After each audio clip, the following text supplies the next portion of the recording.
It's time to step behind the scenes and take a closer look at the Owen Sound Attack. This is Bear Tracker Weekly. Here's your host, JC Coots.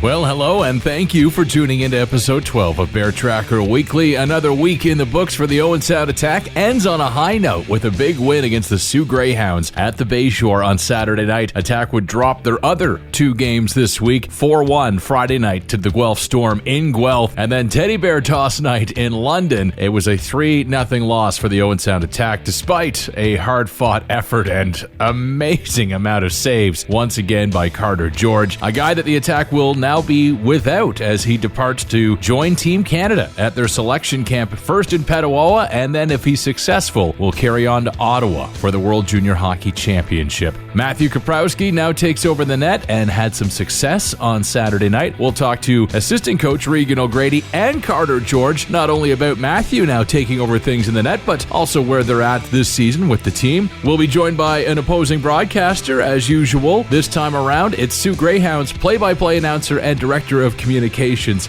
Gerry Liscumb JR. Got to chat with him on Saturday night at the Bayshore. Plus, we'll gather the Media Roundtable. I can tell you there were no technical difficulties this week, so you'll actually get to hear from Mark McKelvey, Adrian Musso, Greg Cowan, Matt Hermes, and myself for another edition of the Roundtable, in which we talk a little bit about the upcoming Top Prospects game, which will feature three members of the Owen Sound Attack, including Matthew Kaprowski, David Bedkowski, and Harry Nancy. Plus, we'll talk a little bit about Carter George heading off to join Team Canada, and the controversial Teddy Bear night, should they continue. Matt Hermes has some feelings about that based on his experience in London on Wednesday. Buckle in, it's going to be another busy one here on the Bear Tracker Weekly Podcast. Our first guest this week is a very busy guy for the Soo Greyhounds. Not only is he the radio play-by-play announcer, Gerry Liscumb JR is also Director of Public Relations and Hockey Administration for the team. He's been with the team, as we discovered during this interview, now in his 20th season. A pretty cool story from a kid from Sault Ste. Marie to grow up and actually get to be part of his hometown team. Here's my conversation with Gerry Liscumb JR before the Soo Greyhounds 3-1 loss to the Attack on Saturday night. Question everybody gets on the podcast for the first time. Where did you grow up and what first made you fall in love with hockey? I'm born and raised in Sault Ste. Marie, so that's my hometown up north. And I think it's just one of those things where I grew up around the rink as a kid, going on the fan buses, going on the road. It was just something I obviously followed, being as much of a fabric of the Sioux community as the Attack are here to Owen Sound in this area. It was second nature, and so it's been a lot of fun. So how did it come to be that you got your role with the Soo Greyhounds? Because you're not just the play-by-play guy, you're also Director of Communications as well. So what happened first? Were you a broadcaster at first, or did you get in with the team in another way first? No, I was actually very fortunate. I was away at school. I graduated high school, took 3 years off to decide really what I wanted to do. Went to North Bay, was in a print and broadcast journalism course there, and while I was there, near the end of year one of what was supposed to be a 3-year course, this position opened as the person in it was retiring after about 15 years. So I applied, and I was just fortunate at the time. The management and ownership had actually filled all 3 office positions with Siouxites that ironically we're all 23. We're all from the town, and they just took a shot on me. I did very limited. I did a lot PA announcing, like with stock cars, and I did a few games on radio locally, but nothing to this extent. So it was definitely, I was green. I was green when I started, that's for sure. Yeah, but obviously loving it now. How long have you been with the team now? This is season 19, year 20. So it's been since I was fortunate enough. My first year was the last year of the Soo Memorial Gardens, and year 2 was the first year of the new facility in the Soo. I'm going to ask you about, you've got that brand new facility, which is a great facility in Sault Ste. Marie. Obviously, you guys might have your eyes on hosting the Memorial Cup at some point. I think you were pretty close last time. What do you think the odds are for Sault Ste. Marie to get that tournament when it comes around for the OHL next? I think our ownership group's been very committed in that. We actually were prepared to bid the year everything got canceled during COVID. It was just us and Oshawa.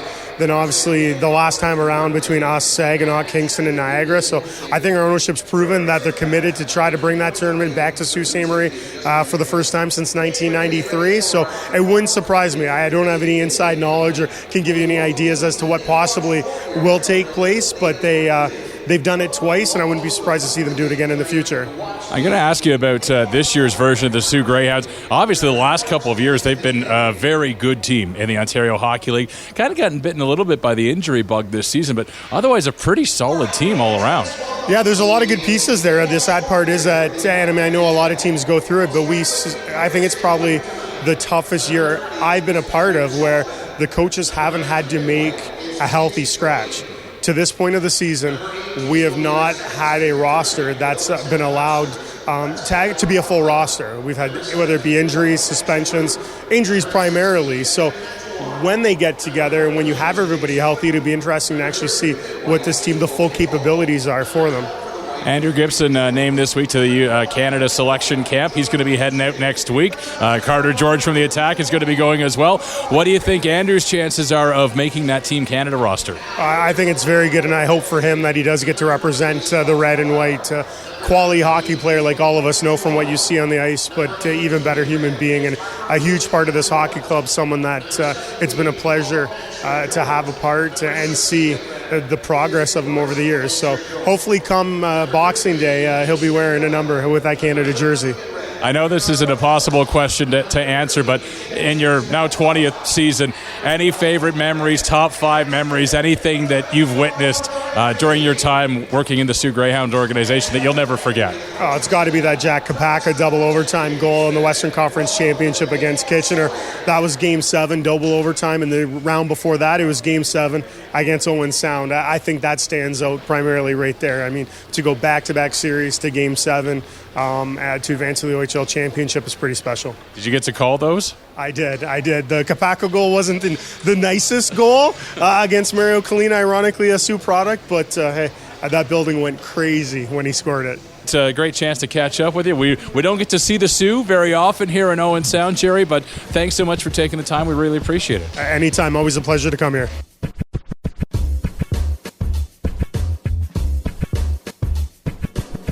It was so nice to have a full table once again at the Media Room on Saturday night at the Bayshore. On only a handful of occasions have we had our entire Rogers TV crew together with myself, Adrian Musso, and Mark McKelvey.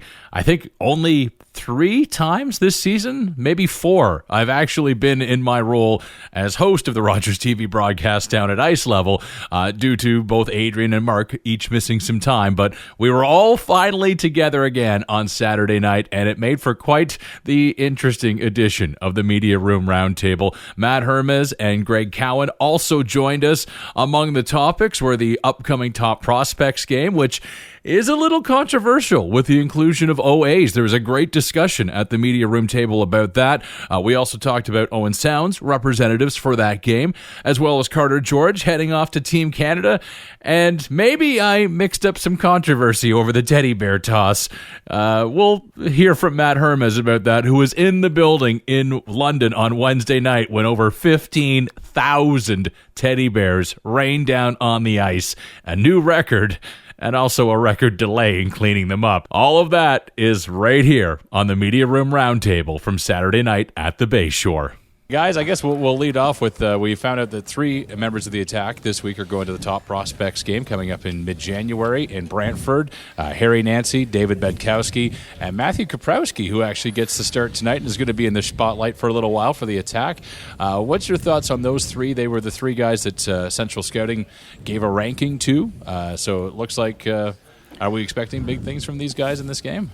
Well, I was going to say 3 of 6 guys on the Attack that Central Scouting gave a ranking to. So it's an interesting format, right? I think some of the chatter this week was about the fact that there are older players in the Ontario Hockey League that are being given an opportunity to play at this game, overage players, 2 on each team. So actually, in conversation with Mark McKelvey last night, he raised an interesting point about the whole purpose of a prospects game. It's usually for draft-eligible players, and OA players can't be drafted, right? So it's interesting that they decided to go with that format, because I think there's other players who don't have to be 17-year-olds in their first year of draft eligibility, but I would think that a prospects game would be reserved more for players that are being looked at to be picked in the NHL entry draft, rather than players who might get signed by NHL teams who have already past that window of draft eligibility. I think when you look at the Owen Sound Attack players that are going, we shouldn't be surprised. Harry Nancy continues to show flashes of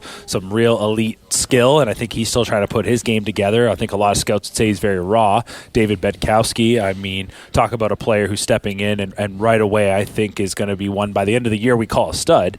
And Matthew Kaprowski is an athletic netminder. He makes it look good out there, that I think you can see potential for his game to grow and to get to that next level. So not surprised he got the invite, but I'll just throw it out there. Jake Crawford, I thought going into this season would be a no-brainer for something like this, and maybe I'm still a little surprised, and I know there's rumblings that if there needs to be an injury replacement, he's probably next in line, but I really think he should be there. I don't know about you guys, but I was really taken back that he wasn't.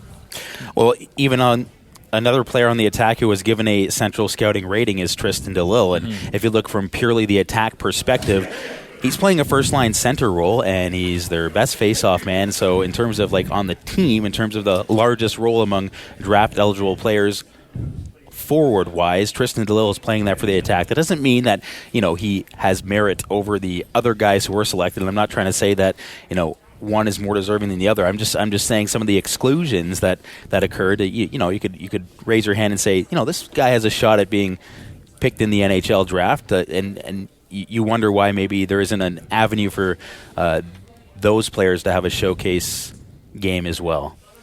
Greg Cowan, any thoughts on the three that made it? These guys are allergic to fun because I like the OA rule. I like that they're having two older guys in there. If you listen to Bo Jelsma last night on OHL After Dark, he sounded very happy to be included. He's very surprised as well. I just think it's fun to have an oddball kind of wild card in the mix, and it's good for the OAs too. They might not be NHL prospects, but they're NCAA prospects, U Sports prospects. And potentially just the last time to play in a big high-profile game. That's fair, but 39 players got drafted last year in the NHL draft from the OHL. 39 players. So you're telling me that if we were to create two rosters of 20 and 20, that's 40 players. Why are we inviting overage players that cannot be drafted into the NHL, that might get a minor league deal, into a prospects development program when you already separated yourself from a CHL point of view and played against you already dwindled your numbers and played against the USA NDTP team, and now you're taking out the potential for a guy like Tristan DeLille deserves to be there. He's a number one center on a team with the most has most points for the Owen Sound Attacks when it comes to all the players that we've been mentioning. There's no reason that Bo Jelsma shouldn't be there when you're talking about a prospects game. He's no longer a prospect. I will say that Greg's one point that he made is interesting because we were looking at this through the NHL lens only, and he said, things are changing in the major junior hockey, right? So there's a lot of U.S. schools now looking at 19 and 20-year-olds and want to get a look at them. So if you take the word prospect and don't think NHL prospect anymore, like Greg mentioned, that I didn't think about it until you said it, but yeah, maybe a guy shouldn't pick on Bo Jelsma so much. I love Bo Jelsma. I think he's a good player. He's a really good player. Oh, yeah, I hope it didn't come across that I was picking on him. I'm a big fan. I'll bring up 2 points to this, though. One of them being that, to your point, if 39 players got drafted, why are we doing this East versus West? Why are we not just taking the top 40, for example, and making 2 teams? That's because we needed some type of competition. We needed some sort of head-to-head, and I think the old days of the Cherry versus Orr, like we'd see in the top prospects, people are done with that. So I get why they're going East versus West, and maybe this is just a bit about the OHL having some type of showcase event. They don't do an all-star game. It's been probably a decade plus since they've done that, and I think with the Super Series having been eliminated and now that new CHL versus the U.S. program likely to rotate across the CHL leagues, I could see as the OHL that you want something, and maybe they'll tweak it after this year. It's probably going to be a bit of a learning experience. So, but at the end of the day, I think what you're raising right there is maybe it isn't exactly a true showcase of the top prospects, but it is a showcase nonetheless. And I think the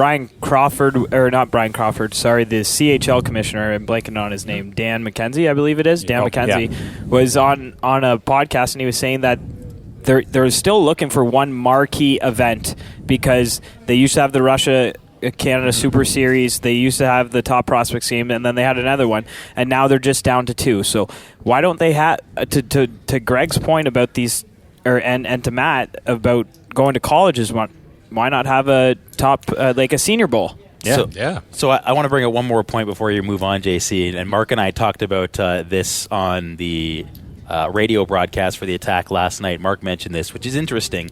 This event, the OHL Prospects game in January, is being hosted at the Brantford Civic Center. So let's pull this back to an Attack perspective.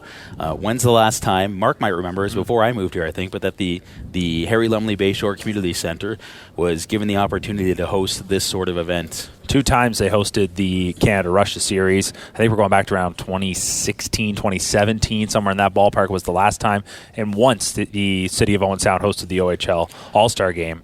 I know where you're going with this. I think this is an event that would be perfect for this market. Yeah. Greg, go ahead. I just want to say on to that, it was one of the questions I asked Brian Crawford when he was visiting Owen Sound, is if the Bayshore could ever host an event like this, and he mentioned newer, smaller events working in small markets like this in Brantford. So I think this is exactly up the wheelhouse. We might see one of these in Owen Sound in the next few years. Sorry, JC, back to you. Well, yeah, and where they're going this year, the Brantford Civic Center, it's very close in terms of seating capacity compared to Owen Sound. So, I'd be interested to see in a couple years, and I'd be interested to see if there's interest here to bring that sort of event. I think it'd be cool for Owen Sound and for the entire hockey community here. So, all right, I think I'm for like a senior undrafted bowl. We could host that. That would be great in this town. Can you turn Greg's mic down again? Actually, I actually, you know what? I know we're going to move on here, and JC, I'm not trying to hijack things, but I got my mind going here, and we're talking about potential all-star formats. They used to knock it out of the park, the CHL, when they used to take the conferences within the league and take, let's say, the OHL Western Conference and play against the WHL Western Conference. You had 2 all-star teams from each league, so you had 6. And you had a series essentially going. And so one conference might go out to the West or to the Quebec or the Maritimes. And to me, that was a real true showcase of all the talent across the CHL. Those games got a little chippy at times. This was back around early 2000s. The times were a little different, and there was some league pride. But something like that, I know it'd be costly, but I used to think that was just a fantastic idea. I like that. Maybe we'll put that on the suggestion box anyway the next time. What's old is Brian new again. Crawford's in town. Guys, let me ask you. I know we talked about this last week, but unfortunately, technical difficulty. We lost the conversation last week. Carter George is leaving next week. He's going off to try to make Team Canada. Do we think he's coming back early, or what do we think his odds are of making that turn? He's coming back January 7th. Yeah, with a gold medal around his neck as the starting goaltender.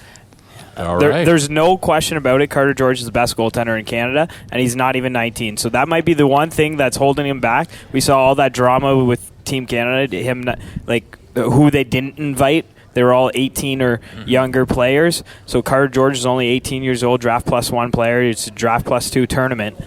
Well, too bad, so sad. Carter George is the goalie for Canada.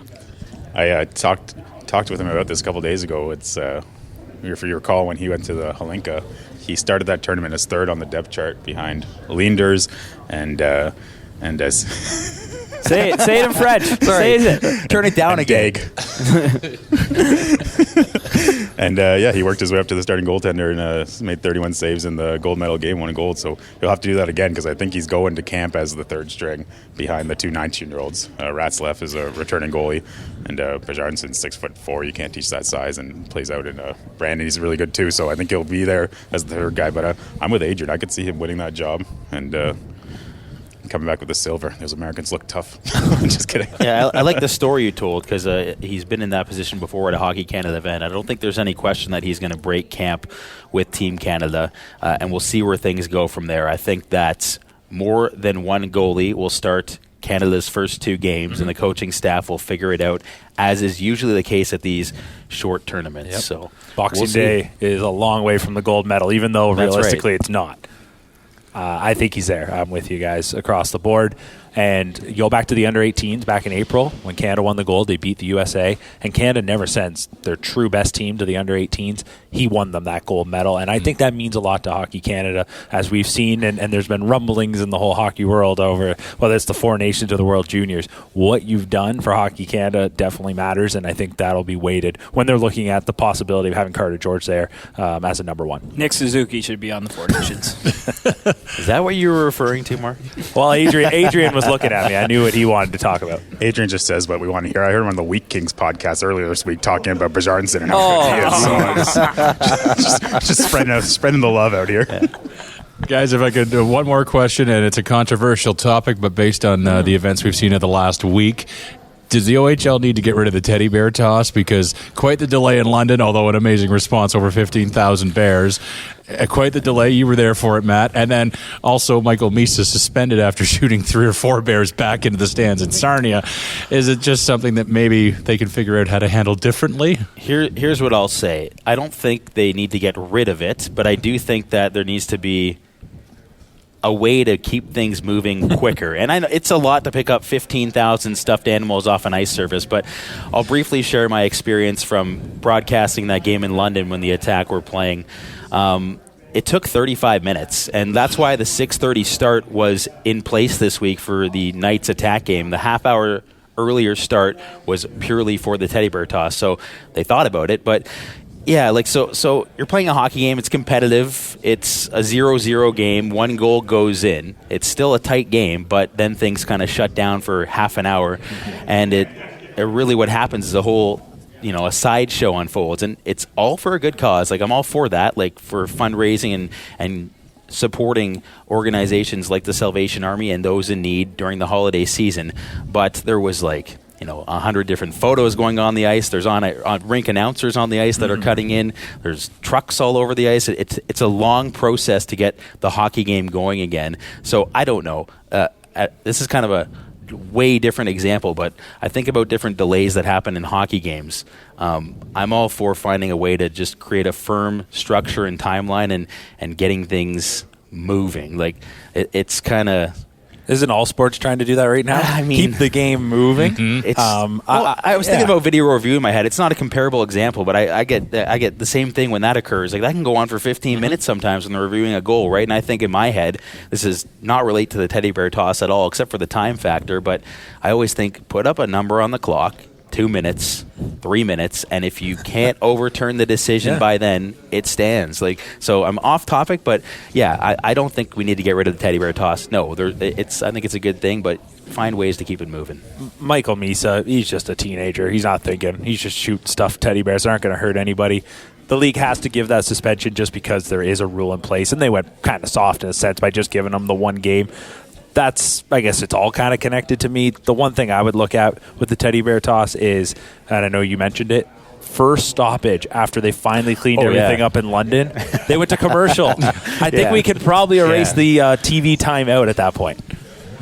I don't want to be controversial in this esteemed podcast, but I, Greg Cowan of the Owen Sound Sun-Times Post Media Network, am pro teddy bear. Turn his mic up, JC. This is going to be good. No, I think it's once a year. It's for a good cause. It creates these great photos. It's junior hockey. If you're going to use a 35-minute break as an excuse as to why you lost the game in London or in Kitchener, Erie, wherever you're playing, give me a break. And secondly, if you don't want the teddy bears to get tossed, keep the puck out of your net. Hey, I was going to say that. Michael DiPietro in 2016 was playing for the Windsor Spitfires. He went on a streak of 3 shutouts in a row. North Bay, Sault Ste. Marie, and Sudbury shut out all 3 games. All 3 were teddy bear toss nights. That's why we call him the Grinch to this day. Not controversial at all, Greg. Like I said, I'm all for the teddy bear toss. I don't know. I just think the game flow gets destroyed. And I get it. It should get destroyed, right? But think of the kids. I am thinking at this of the time kids. of the year. Yes, think of the kids. I know Owen Sound doesn't have the teddy bear toss, but they do have the firefighter toy drive, so they've kind of gone the other way. But they still do something great for the community. So if you want to go that way too, I can see it. And I think it's great. I love watching the photos coming out online. Well, it's because you love the London Knights. I don't love the London Knights. I just love Easton Cow and Denver Barkey. Alexei Medvedev. How long's this podcast? Not long enough for you to name all the team. All right. Well, thank you very much, gentlemen. This has been a long chat. I appreciate it. Matt Hermes, Adrian Musso, Mark McKelvey, Greg Cowan, big fan of the London Knights. Once again, we have solved all of the OHL's problems in just a few moments of chatting.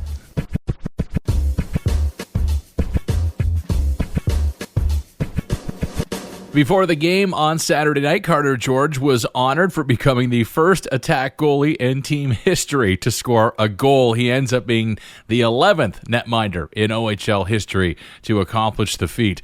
I had a chance to ask Carter about that moment and about traveling to Petawawa to join Team Canada's selection camp this week. Here's what Carter had to say after the Attack's 3-1 win over the Soo Greyhounds on Saturday night. I'm going to start by asking you about the game tonight and the effort you saw from the boys, and also I know that between you and Matt Kaprowski, you're each other's biggest fans, so it must have been great to see, first of all, the team get back in the win column and Matt get a big win tonight. Yeah, for sure. It's obviously nice getting back in the win column, and it's good for Matt. I mean, 2 wins in a row for him. It's pretty good. I'm pretty happy for him, and I wish he would have got the shutout. That would have been nice to have his first shutout here at home in front of these fans, but I mean, we got the win, so definitely all smiles around the room. Next up for you, you're off to first Petawawa, then possibly Ottawa after that for the World Juniors. First of all, tell us what it's like to once again possibly be throwing that maple leaf on your chest. Yeah, it's definitely an honor just to get the invite to camp, and World Juniors was something I've dreamed of since I was a kid. So to be able to get invited to the camp just meant the world to me, and I know I just got to go in there and do my thing and do what I do best, and hopefully give myself a good chance. Where were you when you got the call that you were going to the selection camp, and who was the first person you told that you got in? I might have been sleeping. I might have got woken up by this call. It was a Sunday morning. I was just at home, and first person I texted was my family group chat. I just texted my family and said, going to Ottawa for a week here. So they were definitely the first people I told, and yeah. One of the other big moments you've had already this season is the goalie goal. You got honored for that before the game tonight, which was pretty cool to see. Tell me about your puck handling skills, first of all, because they look like they've improved since we first saw you pull on an Attack jersey, and none of us in the media would be surprised if you do it again this season. That would be nice to get a second one for sure, but yeah, I know it's something I kind of work on for fun when I have free time, just mess around with the puck. It's actually it's pretty funny. Micah's dad was actually the one who taught me to play the puck, so it's full circle now. He's playing with me here, so it's pretty cool. Run us back to the moment when it actually happened, though. The one thing that stands out to me is the first guy that you skated by was Matthew Kaprowski, who was going crazy, and then you got to lead the train to the bench. So tell me what it was like in the moment to actually get that goal. Yeah, I'm not going to lie. It was all like a glimpse. It was just flashed so quick, and it happened so quick. And I'm not going to lie. I don't remember a lot of it. It just felt so surreal, and it was awesome. I mean, I felt pretty bad. I thought I crunched Raj there for a second. I felt bad because I was on top of him, but no, it was definitely something I've definitely been striving for a while, to be able to get a goal, and to finally get it was pretty sweet. Again, with the next couple of weeks here, obviously your focus is going to change dramatically here in the next 48 hours, but you're leaving a team that right now is playing some pretty good hockey, just been a little bit out of the games that they've been in, but tonight it looked like the effort was finally there. The bounces finally went the team's way.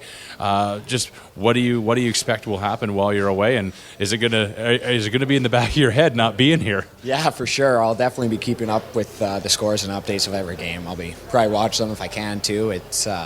I'll definitely be staying close with them and text them all the time and making sure they're all good. And yeah, I'm looking forward to it. I mean, huge win tonight, and looking forward to watching them continue rolling going into Christmas break. I mean, we got 4 big games up here, so I think if we play like this every night, I think we have a chance to win every game. All right, well, Carter, we're all going to be rooting for you no matter what happens, and best of luck to you and your teammates the rest of this way. Thank you very much.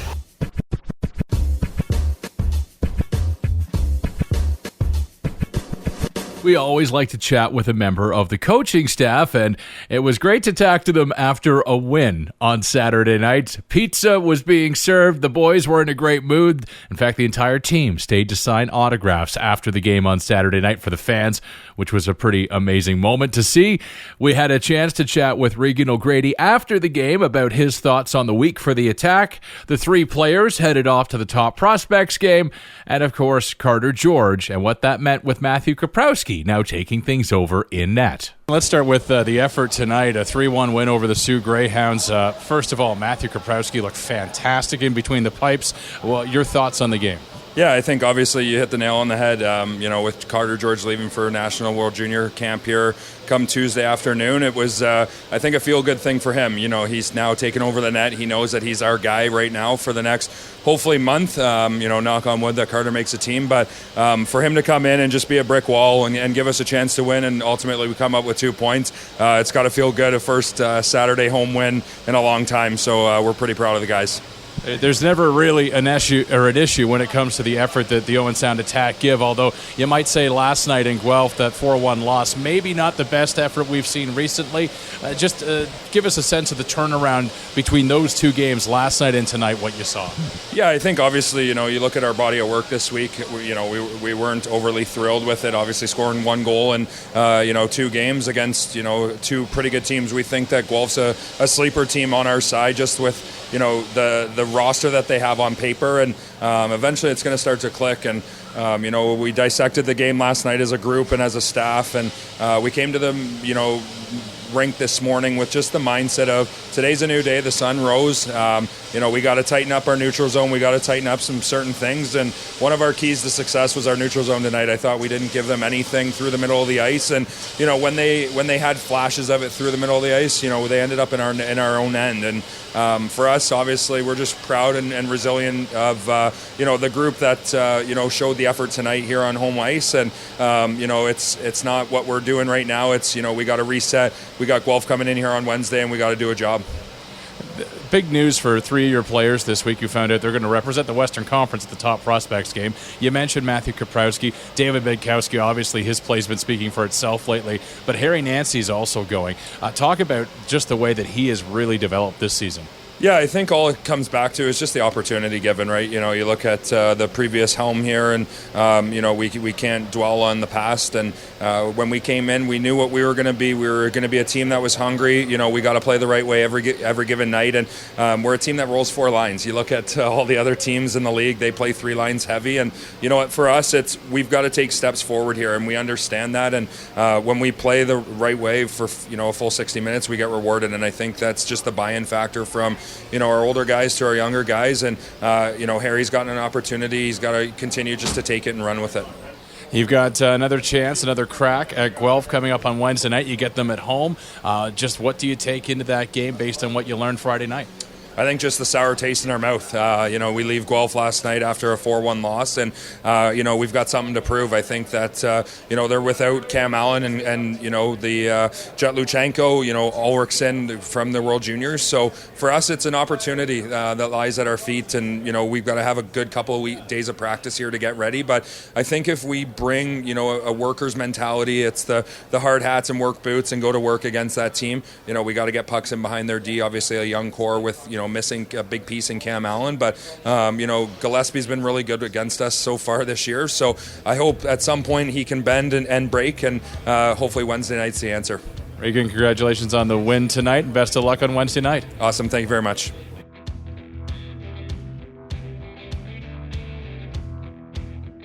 Well, there you have it, another episode of the Bear Tracker Weekly Podcast. Again, a big thank you to our guests this week. You just heard from Reagan O'Grady and Carter George, also Gerry Liscumb JR, and the Media Room Roundtable, Mark McKelvey, Adrian Musso, Matt Hermes, and Greg Cowan. Thank you, gentlemen, all for taking the time this week to join us, and thank you to you for taking the time to listen to this podcast. It is a quick turnaround for the Owen Sound Attack. We are back at the Bayshore on Wednesday night, a chance for revenge against the Guelph Storm. They'll be in town. That's the only home game coming up this week. In fact, there's only 2 home games left before the Christmas break, and they're both on Wednesday night games. This coming Wednesday, as mentioned, against Guelph, and next Wednesday, December 18th, when the Barrie Colts are in town. You can get your tickets at attackhockey.com. That December 18th game will also be the final game for the Attack before they begin their Christmas break. Thanks again for tuning in. We will see you Wednesday night at the rink. Cheers. The Bear Tracker podcast is produced in association with Blackburn Media from the CKNX studios in Wingham, Ontario. Remember to like, follow, and subscribe at Bear Tracker Pod on social media and wherever you get your podcasts.